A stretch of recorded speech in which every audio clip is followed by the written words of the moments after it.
श्री कार्तिक महात्म 29वां अध्याय। राजा पृथु ने कहा, हे नारद जी, आपने कृष्णा और वेणी नदी के तट पर बनिए और कल्हा ने जिस प्रकार मुक्ति पाई वह सारी कथा हमको सुनाई है। मैंने भली प्रकार सुनी है। देव ऋषि, यह कार्य उन दोनों नदियों के प्रभाव से हुआ था या इस क्षेत्र के प्रभाव से हुआ था? कृपा करके मुझे यह बताने की कृपा कीजिए, क्योंकि मुझे संदेह है।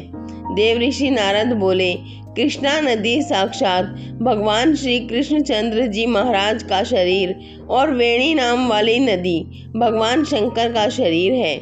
इन दोनों नदियों के संगम का महात्म्य श्री ब्रह्मा जी भी वर्णन करने में असमर्थ हैं। फिर भी चूंकि आपने पूछा है, अतएव मैं आपको इनकी उत्पत्ति का वृतांत सुनाऊंगा। ध्यान पूर्वक सुनिए। चाक्षुष मनवंतर के आरंभ में श्री ब्रह्मा जी ने सहस्त्र पर्वत के शिखर पर यज्ञ करने का निश्चय किया। वह सब देवताओं, भगवान विष्णु, भगवान शंकर और यज्ञ की सारी सामग्री लेकर उस पर्वत के शिखर पर गए। तब ऋषि भृगु आदि ऋषियों ने ब्रह्म मुहूर्त में उन्हें दीक्षा देने का विचार किया। इसके बाद उन्होंने श्री ब्रह्मा जी की पत्नी स्वरा को बुलवा लिया। वह बड़ी आहिस्ता आहिस्ता आ रही थी। इस बीच में श्री भृगु जी ने भगवान विष्णु से पूछा, हे प्रभु, आपने स्वरा को शीघ्रता से बुलाया था, वह क्यों नहीं आई? यदि ब्रह्म मुहूर्त टल गया तो फिर दीक्षा का कार्य कैसे होगा? इस पर भगवान विष्णु ने कहा, यदि स्वरा यहाँ समय पर न आई तो आप गायत्री को ही स्त्री मानकर दीक्षा विधान कर दीजिएगा। क्या गायत्री पुण्य कर्म में ब्रह्मा जी की स्त्री नहीं हो सकती? नारद जी बोले, भगवान विष्णु ने भगवान शंकर की बात का समर्थन किया। यह बात सुनकर भृगु जी ने श्री गायत्री जी को श्री ब्रह्मा जी के दाईं ओर बिठाकर दीक्षा विधान आरंभ कर दिया। ऋषि मंडल गायत्री को दीक्षा दे ही रहा था कि इतने में स्वरा भी यज्ञ मंडप में आ पहुंची। श्री ब्रह्मा जी के पहलू में गायत्री को देखकर ईर्ष्या से क्रोध करके कहने लगी। स्वरा ने कहा, जहाँ अपूज्यों की पूजा होती है और पूज्यों की अप्रतिष्ठा होती है, वहाँ पर दुर्भिक्ष, मृत्यु तथा भय तीनों ही अवश्य में हुआ करते हैं। यह गायत्री जी ब्रह्मा जी की दाईं ओर तथा मेरे स्थान पर बैठी है।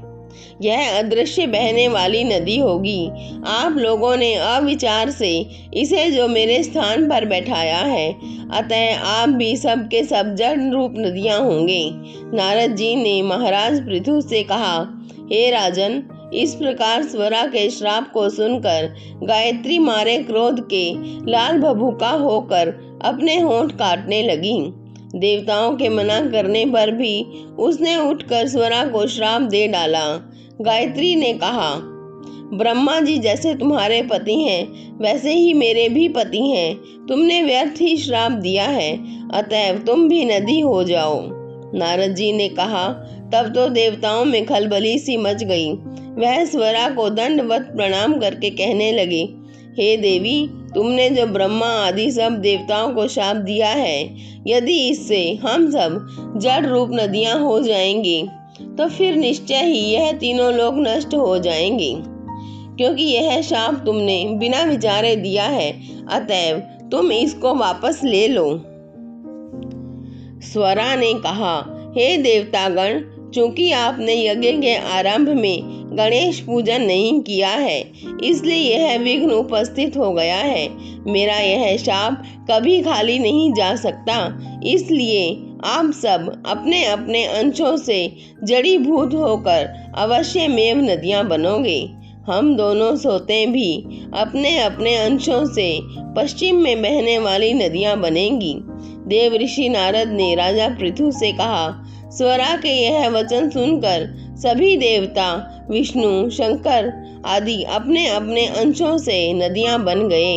भगवान विष्णु के अंश से कृष्णा, भगवान शंकर के अंश से वेणी तथा ब्रह्मा जी के अंश से कुकुद्मवती वाली नदियां उत्पन्न हुई।